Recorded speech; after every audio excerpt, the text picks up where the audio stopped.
Praise the Lord. Praise the living Jesus. Shall we rise on our feet? This is second day in the month of July.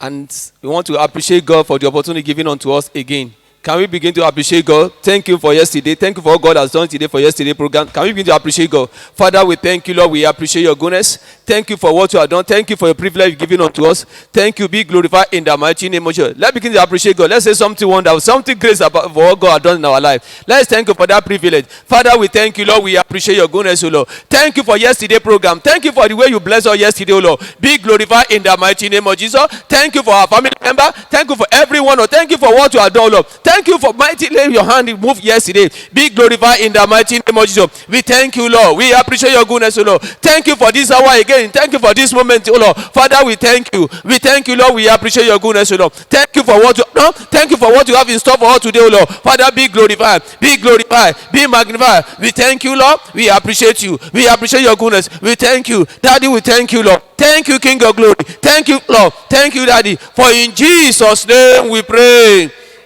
For in Jesus' name we pray. Let's go. God, release grace upon me this evening to receive in the mighty name of Jesus. Grace to obtain and to receive whatever you have for me today in the mighty name of Jesus. Bless me, Lord, that I will not miss out of your plan for what you have in store for me this evening. That I will not miss out of it. Father, release upon me in the mighty name of Jesus. Father, oh Lord, I pray, oh Lord, King of glory, release your grace upon me, oh Lord, that everything you have for me today, oh Lord, it will not elude me. I will not miss out, oh Lord, in the mighty name of Jesus. When people are blessing today, so I too will be blessed in the mighty name of Jesus. That every one of us that hear to this evening, Lord, we will be blessed in the mighty name of Jesus. Thank you, Daddy, oh Lord. Thank you, King of glory. We worship your holy name. For in Jesus' name we pray. For in Jesus' name we pray. Can we take this song together? Come and take your place, Lord. Come and take your place, oh Lord. Come and take your place, oh Lord, in our midst. Come and take your place in my life. Come and take your place, Lord.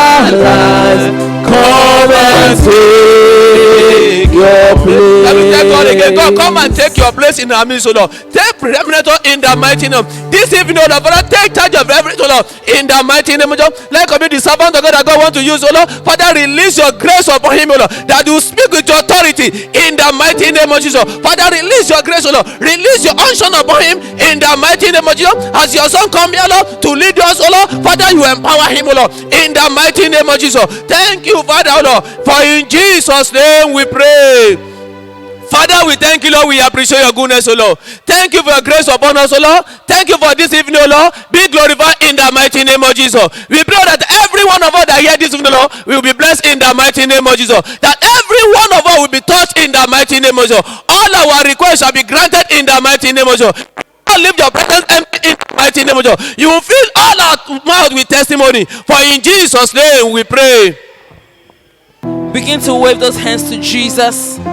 Appreciate him, worship him for yet another opportunity to worship him today. Lord, we give you praise. Amen, amen. Blessings and glory, wisdom, thanksgiving, and honor.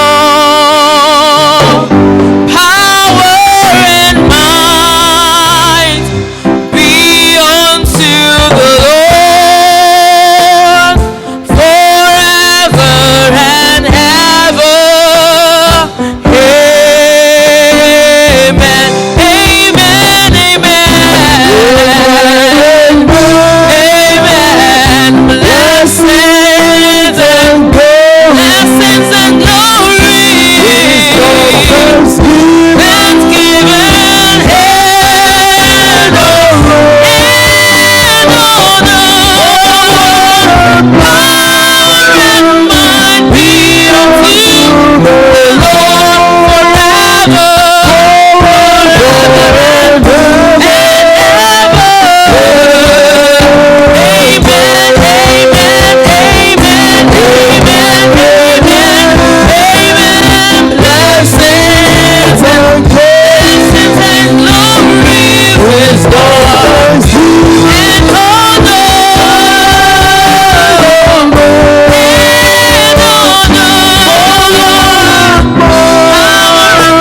ṣàgbọ́rọ̀ rẹ̀ o. Kí gbogbo kí gbogbo ayé lè mọ̀ dájú wípé Jésù ní kọ́lọ́pàá lórí ayé gbogbo. Bàbá ṣàgbọ́rọ̀ rẹ̀ o. Kí gbogbo àgbáyé, kí gbogbo àgbáyé lè mọ̀ dájú wípé Jésù ní kọ́lọ́pàá lórí ayé gbogbo. Bàbá ṣàgbọ́rọ̀ rẹ̀ o. Alágbára ńlá ni ó. Ológo jùlọ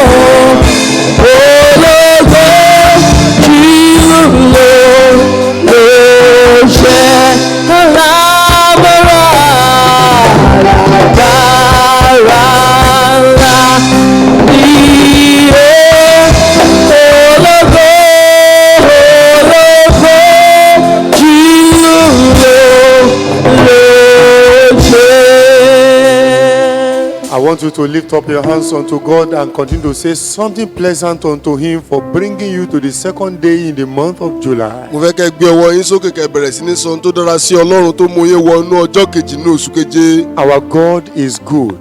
Ọlọ́run wa dára. Our God is kind. Ọlọ́run wa dára. Our God is gracious. Ọlọ́run wa olóore ọ̀fẹ́ ni. He is merciful. Aláàánú ni. He is the one who watches over our life. Òun ló ń bójútó ayé wa. He shields us away from trouble, from problem, from affliction. Ó pa wá mọ́ kúrò nínú ìdààmú wàhálà àti ìpọ́njú. Let us give Him glory. Ẹ jẹ́ ká fi ògo fún un. Let us give Him honor. Ẹ jẹ́ ká fi ọlá fún un. He is our strength.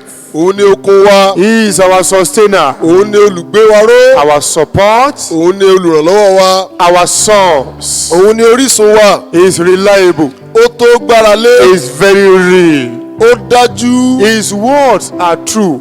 Ọ̀rọ̀ rẹ̀ jẹ́ òtítọ́. He doesn't deny His word. Kì í sẹ́ ọ̀rọ̀ rẹ̀ rárá. Father, we give You glory. Bàbá mo fi yìn fún Baba, we yín. give You adoration. A fi ọlá fún yín. Lord, we exalt You. A gbé yín ga. We thank You, Father, A dúpẹ́ bàbá. for bringing us even to the second day in the month of July. Ẹ mú wa rí ọjọ́ kejì nínú oṣù Our keje. month of open heaven, Oṣù ọ̀run ṣíṣí wa. where God is releasing the goodness of heaven into our Níbi life. tí Ọlọ́run ti ń jọ̀wọ́ ìbùkún ọ̀run And lórí will wa. make things that have not been working before to work. Tí ó sì mú kí àwọn tí ò ṣiṣẹ́ tẹ́lẹ̀ kó wá máa And will ṣiṣẹ́. make us to receive answers we've been longing Tí ẹ ó for. sì mú wa gba ìdáhùn sáwọn It will ẹ̀dáhùn make wa. doors to open for us. Ẹ ó mú kí ilẹ̀kùn kó ṣí It fún will wa. make mountains to skip for Ẹ us. mú kí àwọn òkè kó fi It ègbò will make sílẹ̀. stumbling blocks to become stepping Ẹ mú stones. kí àwọn òkúta ìdìgbòlù kó di ìgbésókè. Father, we give You glory. Bàbá fọlá fún yín o. Baba, we give You adoration. Bàbá yìn yín. I want you to begin to plead the blood of Jesus Mo fẹ́ kẹ́ ẹ máa ṣe àmúlò ẹ̀jẹ̀ over Jésù your own spirit, soul, and lórí body. ara ọkàn àti ẹ̀mí Plead the yín. blood of Ẹ Jesus. ṣe àmúlò ẹ̀jẹ̀ I Jésù. plead the blood of Mo Jesus. ṣe ẹ̀jẹ̀ àmúlò ẹ̀jẹ̀ I Jésù. swim in the blood of Mo Jesus. wẹ̀ nínú ẹ̀jẹ̀ I Jésù. drink the blood of Mo Jesus mu ẹ̀jẹ̀ Jésù into my life. sínú ayé mi. God, against every evil influence, Lòdì sí gbogbo ipá against ibi.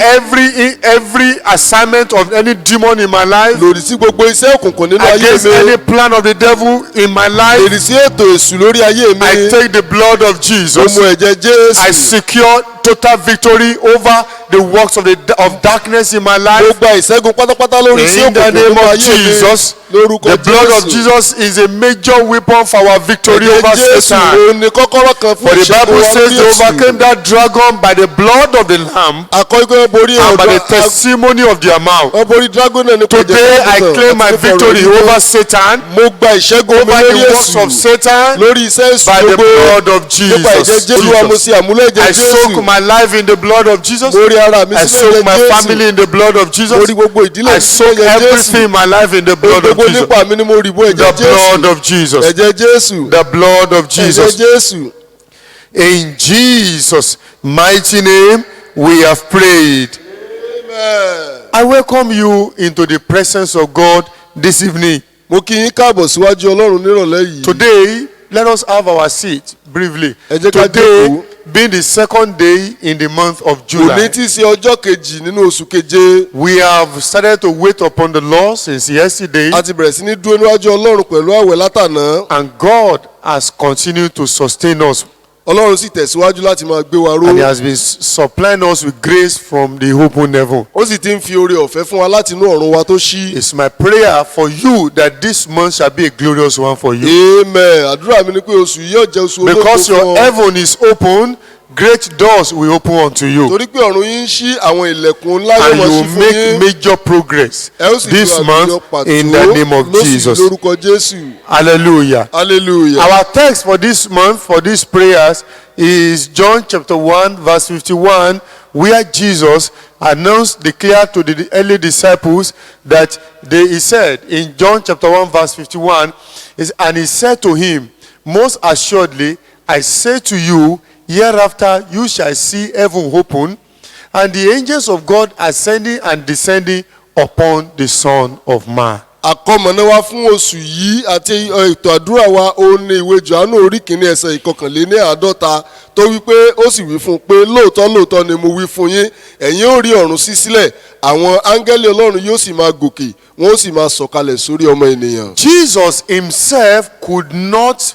finish his father's assignment without heaven being opened upon him. Jésù fúnra rẹ̀ kò ṣe iṣẹ́ tí bàbá rẹ̀ gbélé lọ́wọ́ láì ṣe pé ọ̀run ṣí sílẹ̀ fún un. So if anyone will live a life of fulfillment, a life of impact, a life of success, your heaven must open. bí ẹnikẹ́ni ó bá wá gbé ìgbésí ayé àṣeyọrí tí ó sì ní ipa nínú ìran rẹ̀ tó wà yìí ọ̀run ẹni bẹ́ẹ̀ gbọ́dọ̀ ṣí sílẹ̀. And it is a thing you must intentionally pursue in ó your sì life. jẹ́ nǹkan tí èèyàn gbọ́dọ̀ mọ̀ọ́mọ̀ kópa nípa ayé wa. You must ensure that your heaven opens. a gbọ́dọ̀ rí wípé ọ̀run wá ṣí sílẹ̀. Hallelujah. hallelujah. It is like during the dry season when there is no rain.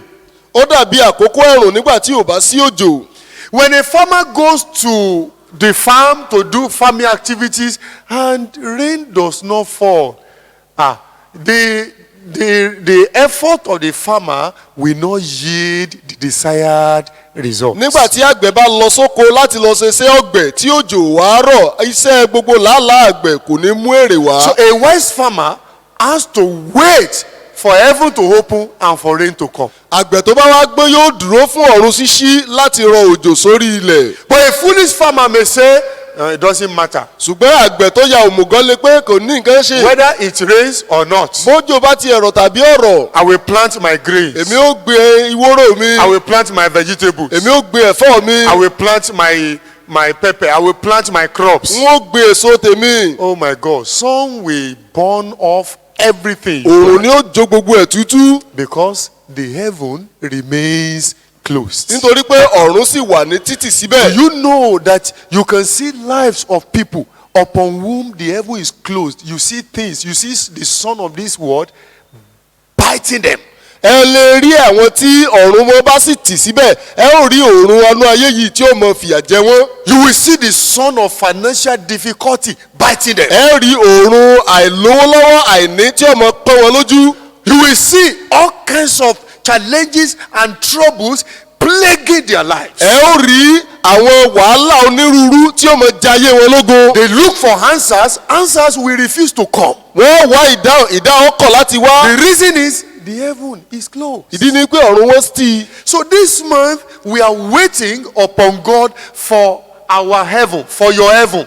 If the heaven over your wife is open and your own is closed, things will not be balanced. lọ́sàn yìí a máa wo bí ọ̀run rẹ̀ ó ṣe sí bí ọ̀run tiẹ̀ bá sí tí ọ̀run ìyàwó olólùfẹ́ rẹ̀ ò sí nǹkan ò ní rí bó ṣe yẹ kó rí. Therefore, don't wait. Say, it doesn't matter. If my wife is praying very well. You must pray your own heaven must open. nítorí náà má fi òjò àdúrà ìyàwó rẹ nìkan gbé ọkà ọ̀run tiẹ̀ gangan o gbọ́dọ̀ gbàdúrà kó ṣí. You must personally and intentionally seek for the open heaven. ẹ gbọ́dọ̀ mọ̀ọ́mọ̀ kẹ́ ẹ pinnu kẹ́ ẹ sì wá ọ̀nà bí ọ̀run yín yóò ṣe sí. So this evening we want to look very briefly into the life of a man who sought for open heaven over his own life. nírọ̀lẹ́ yìí a fẹ́ gbé ìgbésí ayé ọkùnrin kan tó ṣe àwárí bí ọ̀run rẹ̀ ó ṣe ṣí sílẹ̀. Jacob is his name. Jákọ́bù lórúkọ rẹ̀. In Genesis chapter 28, nínú ìwé Genesis orí I would like kejìdínlọ́gbọ̀n to read from verse 10. láti ẹsẹ̀ ìkẹwàá. Genesis chapter 28 from verse 10 to verse 19. ìwé Genesis orí kejìdínlọ́gbọ̀n láti ẹsẹ̀ It's a ìkẹwàá. very interesting story. ó jẹ́ ìtàn tó dùn gbáà. Now Jacob went out from Beersheba and went towards Haran. So he came to a certain place. Okay, let me read from here.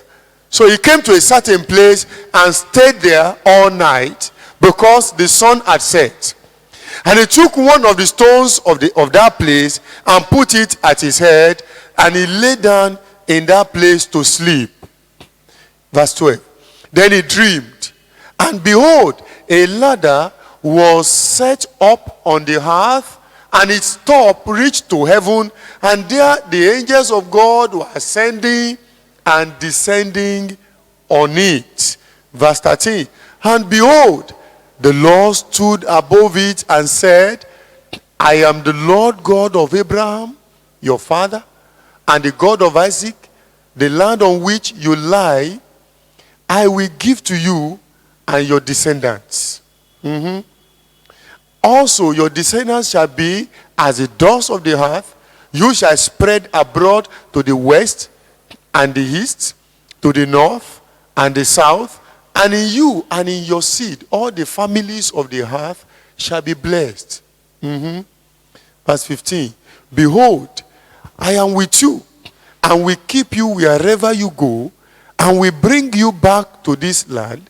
For I will not leave you until I have done what I have spoken to you. 16. Then Jacob awoke from his sleep and said, surely the Lord is in this place, and I did not know it. 17. And he was afraid and said, how awesome is this place?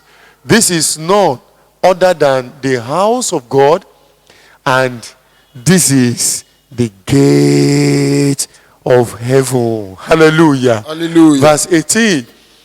Then Jacob rose early in the morning and took the stone that he had put on at his head, set it up as a pillar, and poured oil on top of it. Verse 19. And he called the name of that place Bethel, but the name of that city had been Luz previously. Hallelujah. Hallelujah. Now, I do not want to take much of our time because I want us to pray very, very fervently. mi ò fẹ́ gba àkókò wa púpọ̀ jù torí pé mo fẹ́ ká gbàdúrà dáadáa. I will only do a little exposition in this wọ́n kàn passage. rọra ìyànnàná rẹ̀ lérèfé ni. You know the story of Jacob very well. ẹ mọ ìtàn Jákọ́bù dáadáa. Up to this time that Jacob, the Bible is talking about Jacob. títí tó fi di àbí ìta àkàyí tí bíbélì ń sọ̀rọ̀ nípa Jákọ́bù. Jacob had issues in his life. Jákọ́bù ní onírúurú àwọn nǹkan nínú ayé rẹ̀. Don't forget, while he was in the womb, even God had a promise hanging over the life of ẹ Jacob. má gbàgbé pé láti inú oyún ni Ọlọ́run ti ní ètò àti ìlérí fún Jákọ́bù. God had planned that Jacob would be a great man. Ọlọ́run ti ṣètò rẹ̀ pé Jákọ́bù yóò di ẹni ńlá. And even his brother will serve him, will bow for him. àwọn arákùnrin rẹ̀ gan wọ́n tẹríba fún un. But because he had a mother who was a crafty woman, ṣùgbọ́n ó ní ìyá tó jẹ́ alárekérekè gbáà lẹ́yìn this ìyá. woman came from a crafty family. ìyá yìí tó jẹ́ ìyá rẹ̀ yìí wá láti ìdílé In their alárékérekè. family, they were very manipulative. nínú ìdílé tiwọn àyídáyidá rọ̀ wọ́n lọ́rùn púpọ̀ Indeed, gbáà. they were wicked people. wọ́n sì jẹ́ ẹni búburú. They can swindle anybody. kò sẹ́ni tí wọn ò lè gélégé. They are very smart. wọ́n mú yẹnyẹn púpọ̀ jù. And that was the mother of Jacob. èyí ni ìyá Jákọ́bù. And according to the scriptures, she loved Jacob. gẹ́gẹ́ bí ìwé mọ́ ti wí ó mọ̀ fẹ́ràn Jákọ́bù jọjọ While o. Isaac loved Esau. nígbà tí Ísákì fẹ́ràn Ísọ̀. I don't know the problem that plagued that family èmi like ọmọ that. èdì tó di ìdílé yìí. So much that Isaac thought he was about to die, and he decided to bless only one of his tó sons. bẹ́ẹ̀ tó fi jẹ́ pé Ísákì fẹ́ kú ó wá pinnu pọ́ ìkan lára ọmọ òun lòun ó bùkún fún. And Isaac required that Esau must prepare a special delicacy for him. Ísákì wá ń béèrè fún oúnjẹ tó dára kí Ísọ̀ fún kó tó ṣàdúrà. Even though God identified with Isaac, but Isaac didn't do well. Oh. bó tiẹ̀ jẹ́ wípé Ọlọ́run farahàn fún Ísákì ṣùgbọ́n kò ṣe dáadáa Isaac tó. performed many blunders in his life. ọ̀pọ̀lọpọ̀ ìkùnà ó ní Ísákì These ní. two sons, they took after their parents. àwọn ọmọ yìí tẹ̀lé ìwà àwọn òbí wọn. Isaac was a greedy man. Ísákì òun jẹ́ wọ̀bìà ẹ̀. That he had to request for his son to prepare him special delicacy before he will confer blessing upon his son. tó bẹ́ẹ̀ tó fi jẹ́ pé ó nílò láti béèrè oúnjẹ kó tó lè súre fọ́mọ rẹ̀. The mother, Rebecca, was a very crafty woman. Rèbékà náà sì wá jẹ́ alárékérekè gbáà. Very smart person. ọmọ jẹ́ ẹni tó mú yányán nínú ìwà ìkérekè. Even though Jacob was carrying the promise of blessing over his head, bó tilẹ̀ jẹ́ pé Jákọ́bù ń ru ìbùkún Ọlọ́run lórí but the rẹ̀. craftiness of his mother had contaminated the blessings of ṣùgbọ́n God. àrékérekè ìyá rẹ̀ ó ti ṣe àyídáyidá ó ti kó lúkúlùkù ṣùgbọ́n Indeed, it ìbùkún has yìí. made the heaven to close over ó sì ti Jacob. wá mú kí ọ̀run Jákọ́bù kó tì. That even when he received the blessing, the immediate effect was trouble. dé ní kété tó gba ìbùkún yẹn gan wàhálà ló bá That rìn. Esau decided to kill him. Ísọ̀ sì pinnu láti fẹ̀mí ẹ̀ ṣòfò. And the mother said, ìyá rẹ̀ wá ní ha. this thing we have done, it has boomerang. àti òkúta asin ẹsẹ̀ rẹ̀ ti yọ. So I will like you to escape, run away to my brother nítorí náà máa sá lọ sínú ìdílé wa lọ́dọ̀ arákùnrin mi in Haran. ní Háránì.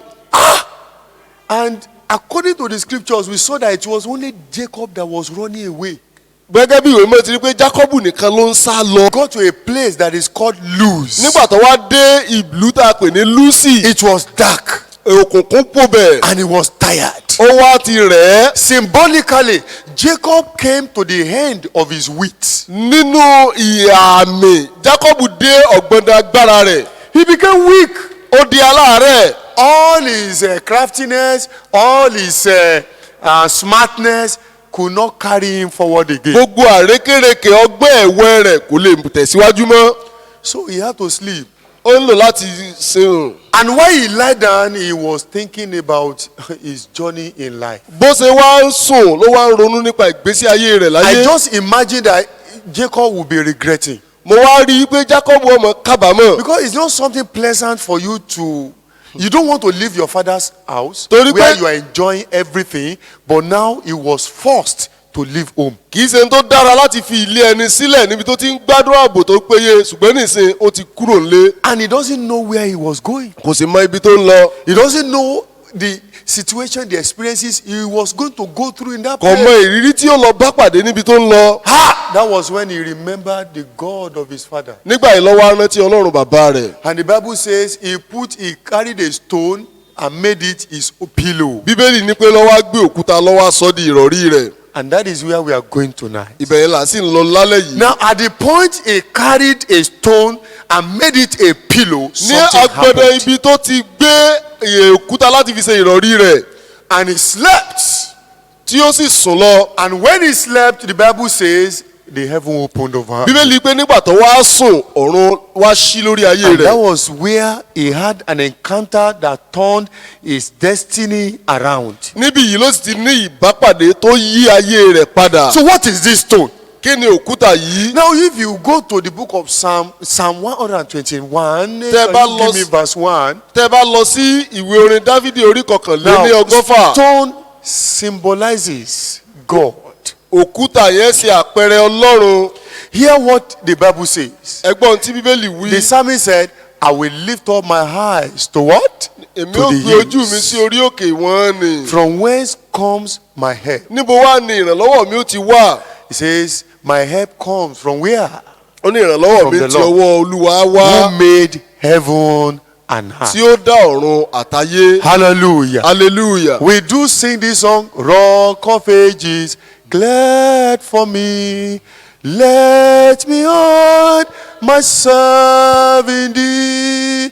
Let the water and the blood from the riverside which flows be of sin, a double cure save me from and make me pure. Hallelujah. Hallelujah. Now, this stone that Jacob carried, Òkúta náà tí Jákọ́bù gbé and he put his head upon it. tó sì fi orí rẹ̀ lé. Pillow is a symbol of support Ìrọ̀rí ó jẹ́ àpẹẹrẹ ìgbéniró and comfort. àti ìtura. And so that is who God is unto Jacob. Èyí sì ni ẹni tí Ọlọ́run jẹ́ sí Jákọ́bù. Jacob returned to God. Jákọ́bù padà sọ́dọ̀ Ọlọ́run. And he said, God, Ó ní Olúwa, you are the only one who can sort my life out. ìwọ nìkan lẹni náà tó lè wá ayé mi rí. My life, the situation around me has become a naughty situation. Ayé mi ti polúkúrúmuṣu gan. Who else can help me? Ta ni ẹni náà tó wá lè ràn mí lọ́wọ́? Who else can open the way for me? Ta ló lè ṣí ọ̀nà fún mi? Who else can defend me? Ta ló lè gbè mí níjà? I have left my father's home now, Mo ti fi ilé bàbá mi sílẹ̀. where I have the full support of my mother. Níbi tí mo ti ní àǹfààní sí ohun gbogbo fún Where I ayé have mi. somebody to defend me. Níbi tí èèyàn ti lè gbè mí níjà. But at this point, Ṣùgbọ́n lọ́gán pẹ̀lúta yìí no more. kò sẹ́ni kankan o. I'm no more under my mother. Mi ò sí lábẹ́ ìyá mi mọ́. Even if my father does not have passion for me, still he cares for me a little. Bí bàbá mi bá tiẹ̀ bí bàbá ó ní ìpòǹgbẹ fún mi So síbẹ̀ I ó am ń tọ́jú alone mi here. díẹ̀. Èmi nìkan mo wà ń bí o. And he carried the stone and he slept. Ó wá gbé òkúta ó sì sùn lọ. And that is what we're going to do this evening. Ó ní nǹkan tá ó sì ṣe nírọ̀lẹ́ yìí. You will call upon God. Ẹ ó ké pe Olúwa. And the focus this evening is open heaven for help. Àfojúsùn wa sì ni ọ̀run ṣíṣí fún ìrànlọ́wọ́. Open heaven for help. Ọ̀run ṣíṣí fún ìrànlọ́wọ́. Yesterday we opened heaven by what? Through worship. Lánàá nípa ìjọsìn la fi ṣí ọ̀run. And we only worship God. A sì jọ́sìn fún Olúwa. You are going to pray this evening. Lónìí ẹ wá gbàdúrà. And you are going to tell God, Ẹ ó sọ fún Olúwa. God, unless you help me, nobody can help me. Olúwa àfi bẹ́ẹ̀ bá ràn mí lọ́wọ́ kò sọ́nà àbáyọ. Let my heaven open. Ẹ jẹ́ kọ́run mi ṣí. Oh God, if anybody's heaven will open this month, let it be me. Olúwa bí ó bá jẹ́ pé ẹnìkan náà ní ọ̀run rí ó sì ẹjẹ́ jẹ́ mi lóṣù yìí. I want you to pray very sincerely, very personally and passionately. Mo fẹ́ kẹ́ ẹ gbàdúrà yẹn tọkàntọkàn pẹ̀lú gbogbo okùnú yín.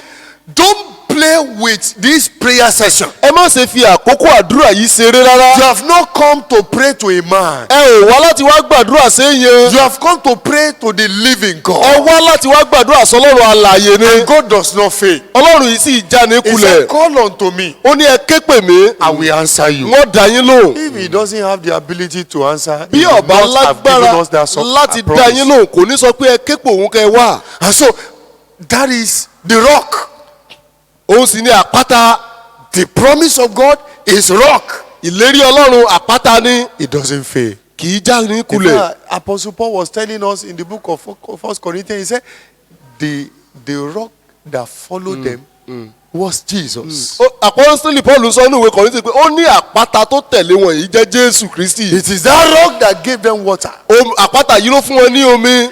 It is that rock that protected them. Àpáta yìí ló dáàbò bò wọ́n. It is that rock that fought for them. Àpáta yìí ló jà fún wọn. That rock gave them the manna for 40 years. Àpáta yìí fún wọn ní mánà fún 40 ọdún. Shall we lift up my eyes unto the èmi ó hill. gbé ojú mi sórí òkè wọn ni. Where does my help come? níbo ni ìrànlọ́wọ́ mi ó ti wá. Because God is my rock. torí pé ọlọ́run ni àpáta mi. God is my mountain. ọlọ́run ni òkè mi. That is why his name is called the El Shaddai. hallelujah. ìdí nìyí tí orúkọ rẹ̀ fi ń jẹ́ ọlọ́run alágbára. That is the name of this church, El Shaddai. ọlọ́run alágbára. The Hebrew word Shadu means mountain. ọkọ̀ túmọ̀ El Shaddai ní Hébérù ní òkè. A mountain, when you see a high mountain, nígbà tẹ́ ẹ bá sì rí òkè ńlá. is there permanently. ó wà ń bẹ̀ títí láé. Standing permanently. ó dúró déédéé. Very powerful. ó ní agbára púpọ̀. And that is the picture, the symbol of God. èyí sì ni àwòrán àti àmì ọlọ́run. It's immovable. kì í dé ká lè ṣí It nídìí. doesn't change. kì í yí padà. It's reliable ó ṣe é gbára lé. and it's dependable. ó sì ṣe é fọkàn tán. And so when you are walking in the desert, suddenly you meet a rock, heavy rock,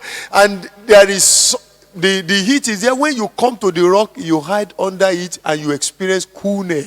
tí ẹ bá lọ lẹ́ẹ̀kankan àpáta lójijì tí nǹkan wá gbóná tẹ́ ẹ bá lè wá sí abẹ́ rẹ̀ ẹ ó rí ìtura.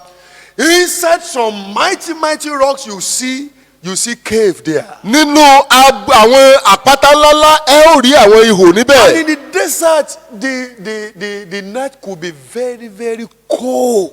nínú aginjù ayé sì lè àkókò lè tutù When púpọ̀ you jọjọ. enter into the cave, you feel warm. tí ẹ bá wá wọ inú ihò yìí yóò dàbí ẹni pé. And in the day when it is very hot, when you enter into the cave, it will be very cool. tó bá sì wá jẹ pé òòrùn mú sẹ́sì gangan lójú ọ̀sán tẹ́ ẹ bá wọnú ihò yìí yóò tutù. This rock is everlasting. hallelujah.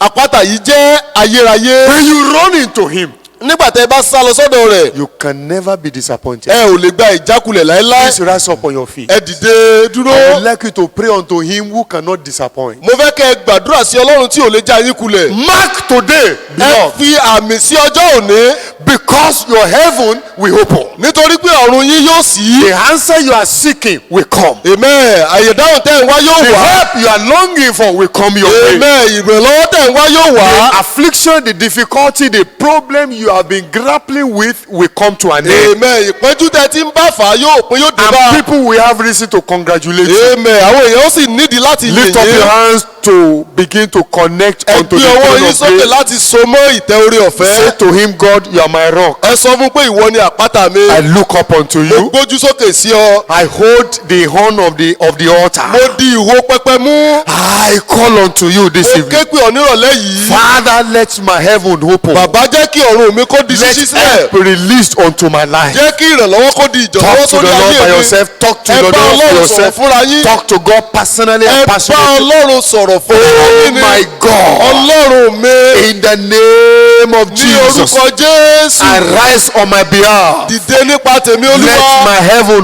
open jẹ́ wider. kí ọ̀run mi kó di ṣíṣí Let sílẹ̀. help be released unto my jẹ́ kí life. ìrànlọ́wọ́ di ìjọ̀lọ́wọ́ Oh fún mi. God, this stagnation of my life, olúwa ìdádúró ayé mi this yìí. delay of my life, olúwa ìdádúró yìí. Lord, this affliction of my life, ìpọ́njú ayé mi yìí. God, let it come to an end. Oh olúwa jẹ́ God, kó wá sópin. release your help unto my olúwa life. jọ ìrànlọ́wọ́ rẹ Release sílẹ̀. palliative unto my olúwa life. jọ ìtura rẹ fún mi.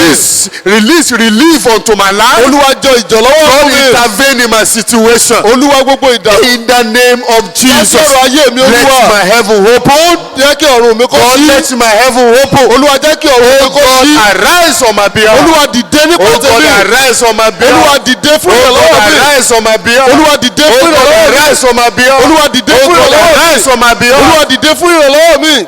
Mo ń wojú rẹ Ọlọ́run mi, mo ń wojú rẹ Ẹlẹ́dàá mi, bọ́mọkùnrin ṣe ń wo ojú wọ bàbá rẹ, bọ́mọbìnrin ṣe ń wo ojú ìyá rẹ.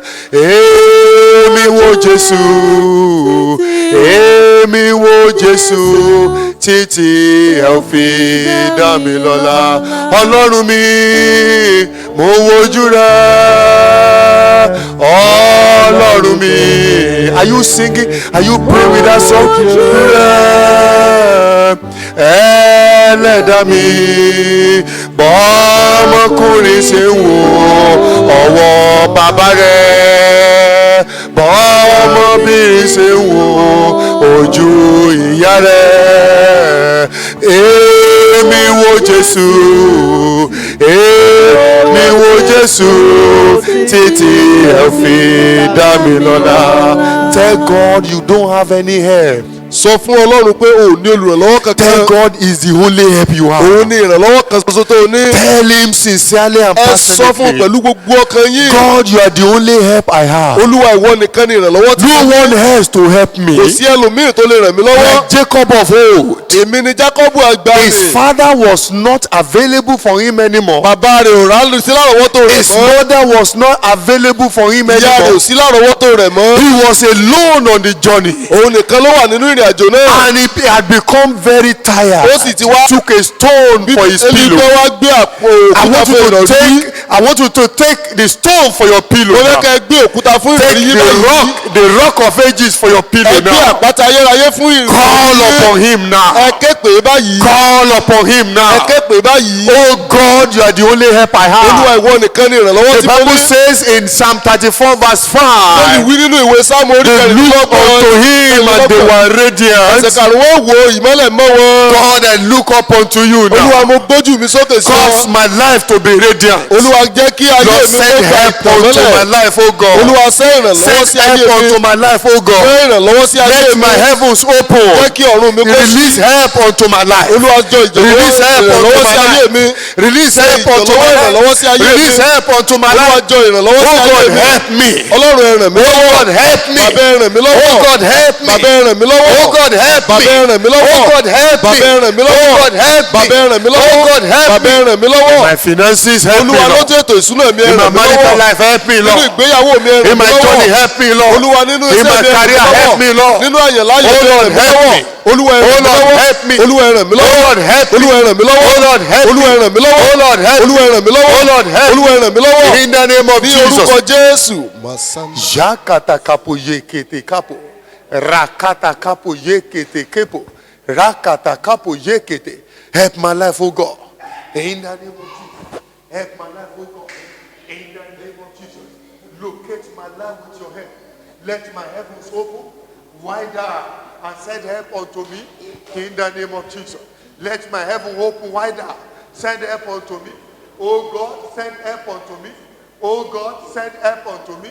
Oh God, send help unto me. Oh God, send help unto me. Oh God, send help unto me. Oh God, send help unto me. Oh God, send help unto me. Oh God, send help unto me. In the name of Jesus.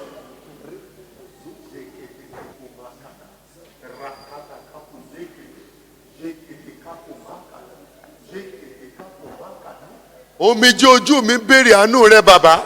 Oh Lord, show me mercy. In the name of Jesus. Show me help. Send me help, oh God.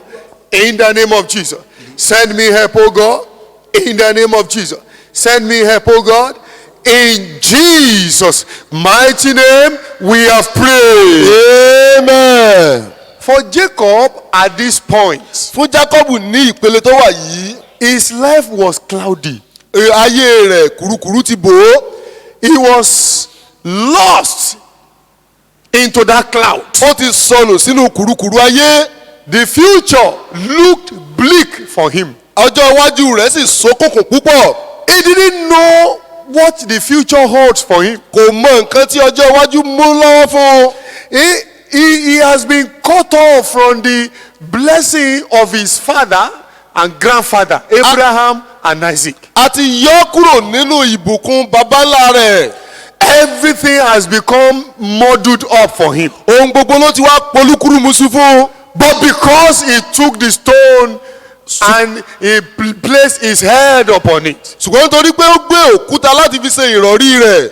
God reappeared unto him. ọlọ́run tún farahàn sí i. And God reassured him. ọlọ́run sì tún fún un ní ìdánilójú. God reconnected him to his legacy. ọlọ́run so pọ̀ mọ́ àwọn àtúbọ̀tán rẹ̀ padà. The legacy. àwọn tí àjogúnbá rẹ̀. His legacy. ọlọ́run so pọ̀ mọ́ àjogúnbá rẹ̀ padà.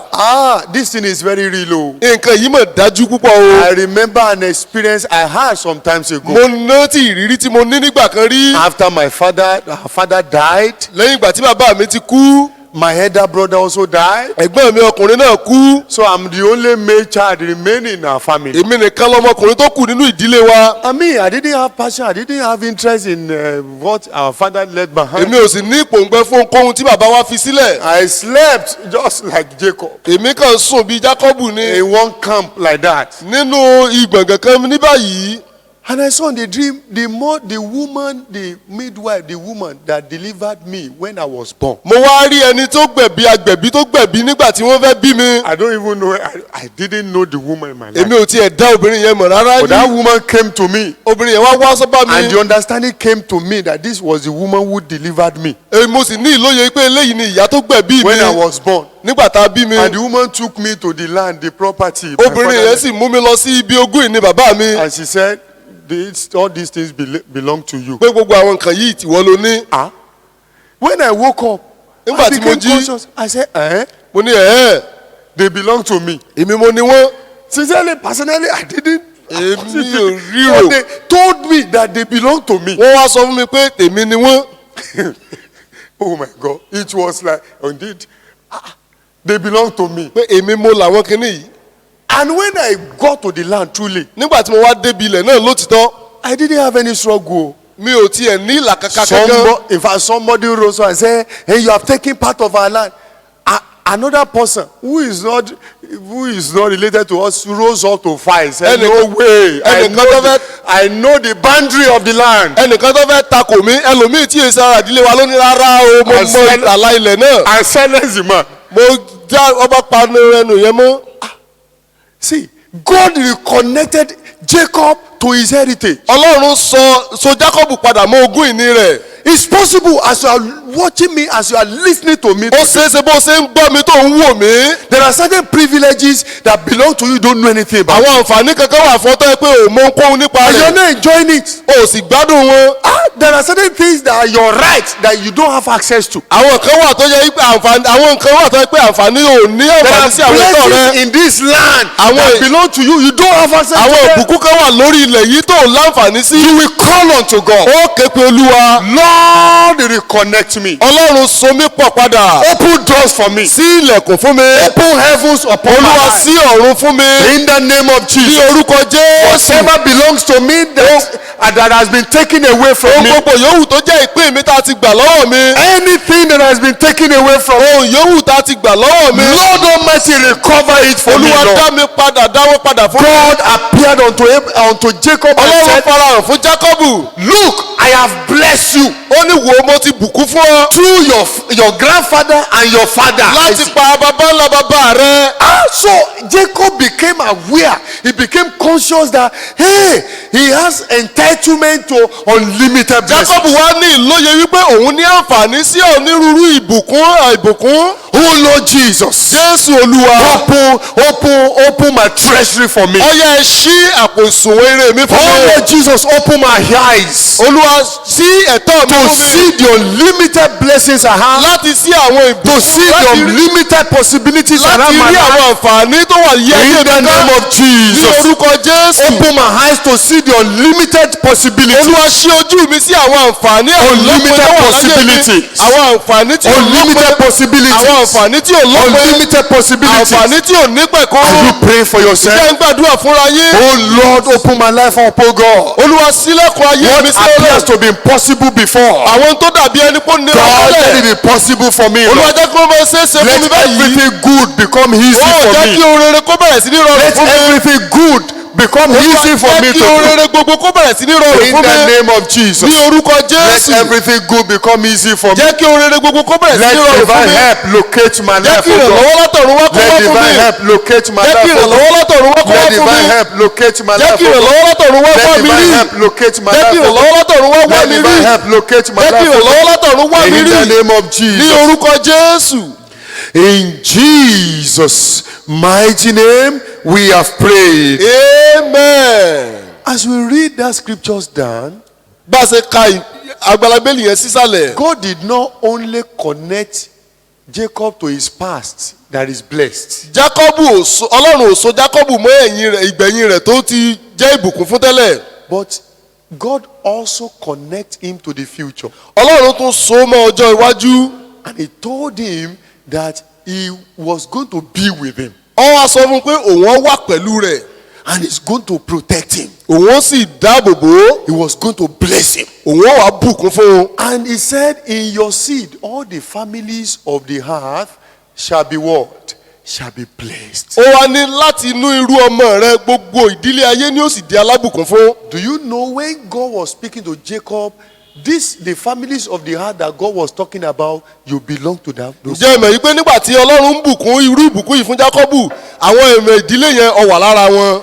And in Ephesians chapter 1 verse 3, the Bible says, thanks, praise be to God our Father who has blessed us with all spiritual blessings in heavenly places in Christ Jesus. nínú ìwé Éfésù orí kìíní ẹsẹ̀ kẹta Bíbélì wa sọ pé olùbùkún ni fún ọlọ́run wa tó ti bùkún nínú àwọn ọ̀run fún wa nínú Jésù Kristi. Within the few minutes, láàrin about 3-4 ìṣẹ́jú minutes that péréte remain, tó kù yìí you are going to pray for yourself. ẹ ó gbàdúrà fúnra You yín will say, God, this month of July, bless me. pé Olúwa nínú oṣù keje yìí bàbá bùkún fún mi.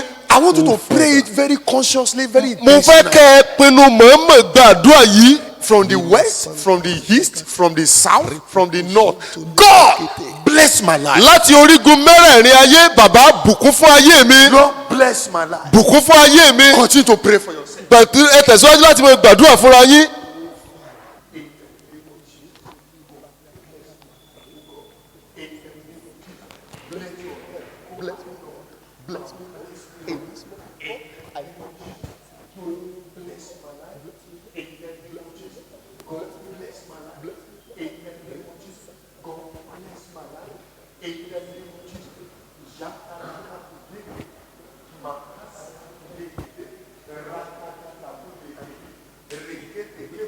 It is not a sin to ask for God's blessing. kì í ṣe ẹ̀ṣẹ̀ láti béèrè fún ìbùkún Olúwa. Indeed, it is your right to ask for God's blessings. ẹ̀tọ́ yín ni láti béèrè fún ìbùkún. Pray for God to bless your ẹ marriage. gbàdúrà k'Ọlọ́run kó bùkún ìdílé yín. Pray for God to bless your career. ẹ gbàdúrà k'Ọlọ́run bùkún iṣẹ́ Pray yín. for God to bless your journeys. ẹ gbàdúrà k'Ọlọ́run bùkún fún àwọn ìrìn Pray àjò yín for God to gbogbo. bless your health. ẹ gbàdúrà kí Ọlọ́run bùkún Pray ìlera for yín. God to bless your home. ẹ gbàdúrà k'Ọlọ́run bùkún fún ìdílé yín. Pray that God may bless your academics, your ẹ studies. gbàdúrà k'Ọlọ́run bùkún Pray ètò that ẹ̀kọ́ God yín. may bless your research. ẹ gbàdúrà kí Ọlọ́run bùkún iṣẹ́ ìwádìí Pray yín. unto God. ó ẹ gbàdúrà sí Olúwa. Shakatakapo yekete kepo makata.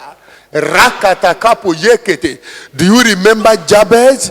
Jabez prayed. He said that, Jabez- oh God, that you may bless Jábẹ́sì me. gbàdúrà indeed. kan náà pé Olúwa kó o sì Oh bùkún fún God, that mi. you may bless me. Olúwa indeed. ìbàjẹ́ bùkún fún mi. Oh God, that you may bless me. Olúwa ìbàjẹ́ bùkún fún mi. Bless me in the Olúwa morning. bùkún mi ní tòótọ́ Bless lọ́sàn-án. me in the noon. ẹ bùkún mi lóru Bless lọ́sàn-án. me in the ẹ night. bùkún fún mi lóru. In the name of ní Jesus. orúkọ Oh Jésù. God, bless me. Olúwa ẹ bùkún fún mi. Oh God, bless me. Olúwa ẹ bùkún fún mi. Oh God, bless my Olúwa going ẹ out. bùkún fún mi ètò ìṣúná mi. Bless my coming in. Olúwa ẹ bùkún ìwọlé àti jáde mi. Bless my going out. ẹ bùkún Bless ìjáde my mi. journeys. ẹ bùkún àwọn ìrìn àjò mi. Bless my business. ẹ bùkún okòwò mi. Bless my family. ẹ bùkún ìdílé mi. Bless my children. ẹ bùkún àwọn ọmọ mi. Bless my life. ẹ bùkún ayé mi. Are you asking for God's ǹjẹ́ ń blessing? béèrè fún ìbùkún Olúwa bí? If your heaven opens, blessings must flow. bí ọ̀run yín bá sí ìbùkún gbọ́dọ̀ máa I sàn. see the blessing of God flowing into your life. mo rí ìbùkún Ọlọ́run tó ń sàn sínú I ayé see rẹ the lọ́wọ́ blessings of God báyìí. flowing into mo your rí life. ìbùkún now. Ọlọ́run tó ń sàn sínú ayé rẹ. Yes, yes. Ask for blessings. béèrè fún ìbùkún.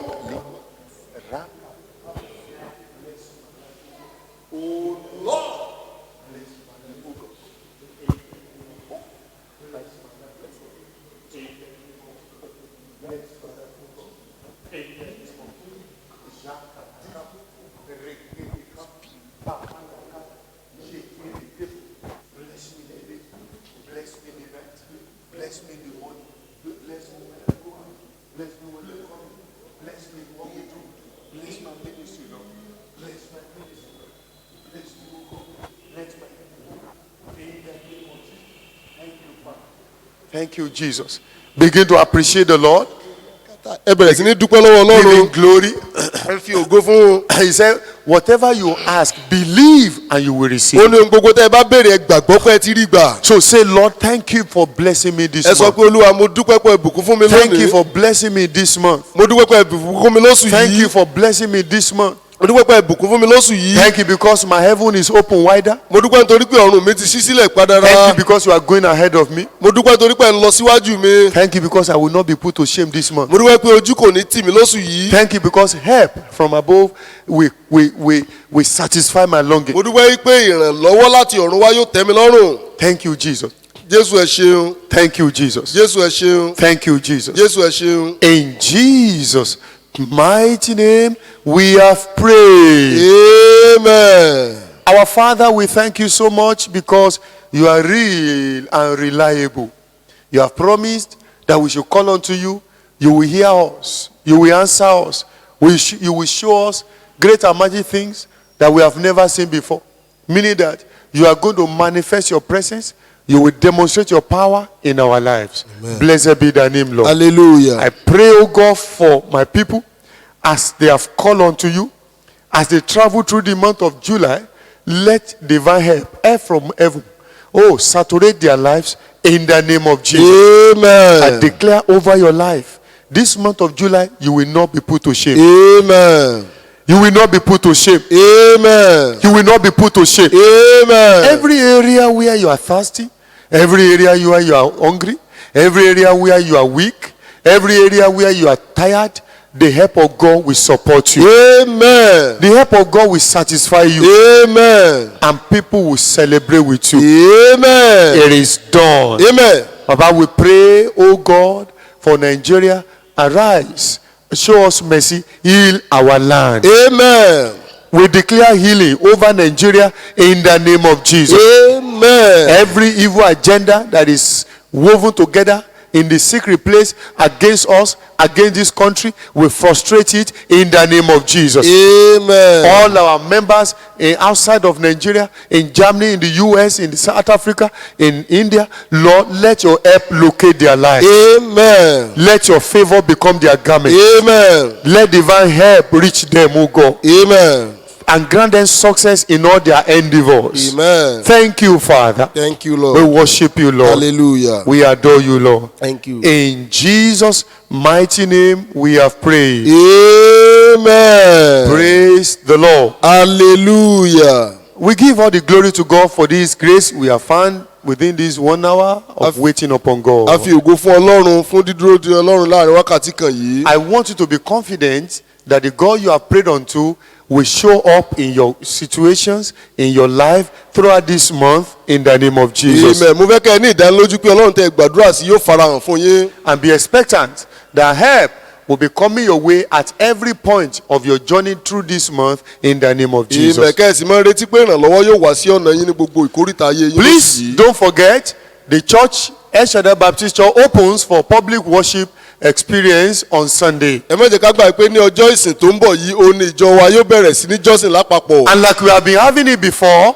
But- youth service will commence by 7 a.m. Ìsìn ọ̀dọ́ yóò bẹ̀rẹ̀ láago 7 òwúrọ̀ to 8 a.m. sí aago 8. While Yoruba service will commence by 8:30 Ìsìn Yorùbá yóò bẹ̀rẹ̀ ní aago 8 to àbọ̀ 9:30 a.m. sí aago 9 àbọ̀. The third service will commence by 10 a.m. Ìsìn kẹta yóò bẹ̀rẹ̀ ní aago 10 to 11 a.m. òun sì di aago 11. And while we are coming to church, the second gate of within the church premises has been opened. Tá a bá ń bọ̀ wá sílé ìjọsìn ẹnu ìwọlé ìjọ wa kejì. And that gate will be the in gate. We will pass through that middle gate. That's new gate that we were not using before. You are going to pass through that place. Then beside the gate, inside the premises, you will see wash hand basin. 3 wash hand basins. You will wash your hand. After that, you will use hand sanitizer, and you pass through the side door of the church building to enter into the sanctuary, to the premises. Nígbà tí a bá ń bọ̀ wá sílé ìjọsìn ẹnu ọ̀nà eléyìí tí a kì í lò tẹ́lẹ̀ yẹn òun la máa ṣí sílẹ̀ tá a ó gbà wọlé níbẹ̀ la ó ti fọwọ́ wa láti fi kòkòrò apá kòkòrò sọ́wọ́ a ó sì wọnú gbọ̀ngàn ìjọ láti ẹnu ọ̀nà tó wà ní ẹ̀gbẹ́ àwọn aṣọ́nà ọmọ darí wa ẹ jẹ́ ká tẹ̀lé ìtọ́ni wọn. Thank you very much. We must cooperate with our people in the protocol unit and the ushers. Ẹ tẹ̀lé àwọn aládarí wa àwọn aṣọ́nà wa àti And àwọn tó when mójútó wa. after the service we are going out, you must go out through the gate that we have been using before. nígbà tá a bá wá parí ìjọsìn a ó gba ẹnu ọ̀nà tá a ti máa ń gbà jáde ńlá Both gbà the jáde. vehicles and the pedestrians, we are going to follow that pattern. ọ̀nà kan náà ni àtọlọ́kọ̀ àtẹlẹ́sẹ̀ ni ó máa gbà wọlé láti máa gbà jáde. And it shall be well with us in Jesus' name. amen. I will be expecting you in church on Sunday. wọ́n mọ̀ retí yín ní ilé And it's ìjọsìn ní going ọjọ́ to ìsìn be a tó time bọ̀. for praise and prophecy. yóò sì jẹ́ àkókò fún ìjọsìn àti And the àsọtẹ́lẹ̀. Lord will heal our land. ọlọ́run yóò sì wo ilẹ̀ wa sí. During third service, simultaneously, there will be a teenager service in the former Yoruba service ìsìn center. àwọn àgùnbánirọ̀ pẹ̀lú yóò máa wáyé nínú ilé ìjọsìn yorùbá ìgbà kan. Don't be afraid of anything. ẹ má bẹ̀rù ohunkóhun o. If you go to the market, you go to your place of work, you enter public transport, and no corona affects you, it is not in the church that corona virus will infect you. Amen. Because we are following all the government precautionary measures, and no evil will happen to any one of us. amen. bẹ́ẹ̀ bá lọ káàkiri lọ sọ́jà lọ síbi iṣẹ́ yín tí ẹ ò kó kòkòrò kò wá ṣe pé nínú ilé ìjọsìn wa ilẹ̀ ó ti kó kòkòrò gbogbo ìlànà la ó tẹ̀lé láti fún yín ní ìtura. And it shall be well with every one of us. amen. Shall we rise up on our feet as we close tonight? jẹ́ ká dìde dúró bá a ṣe ń parí. Father, we thank you for your blessings that you have showered upon our lives. As we depart from this forum, this meeting, we pray that your blessings will depart with us. amen. In all our endeavors, let us continue to enjoy your help. amen. Thank you, Father. thank you lord. In Jesus' mighty name, we have prayed. amen. Shall we share the grace in fellowship? May the grace of our Lord Jesus Christ, the love of God, and the sweet fellowship of Holy Spirit be with us now and forevermore. amen. The righteous shall flourish like a palm tree.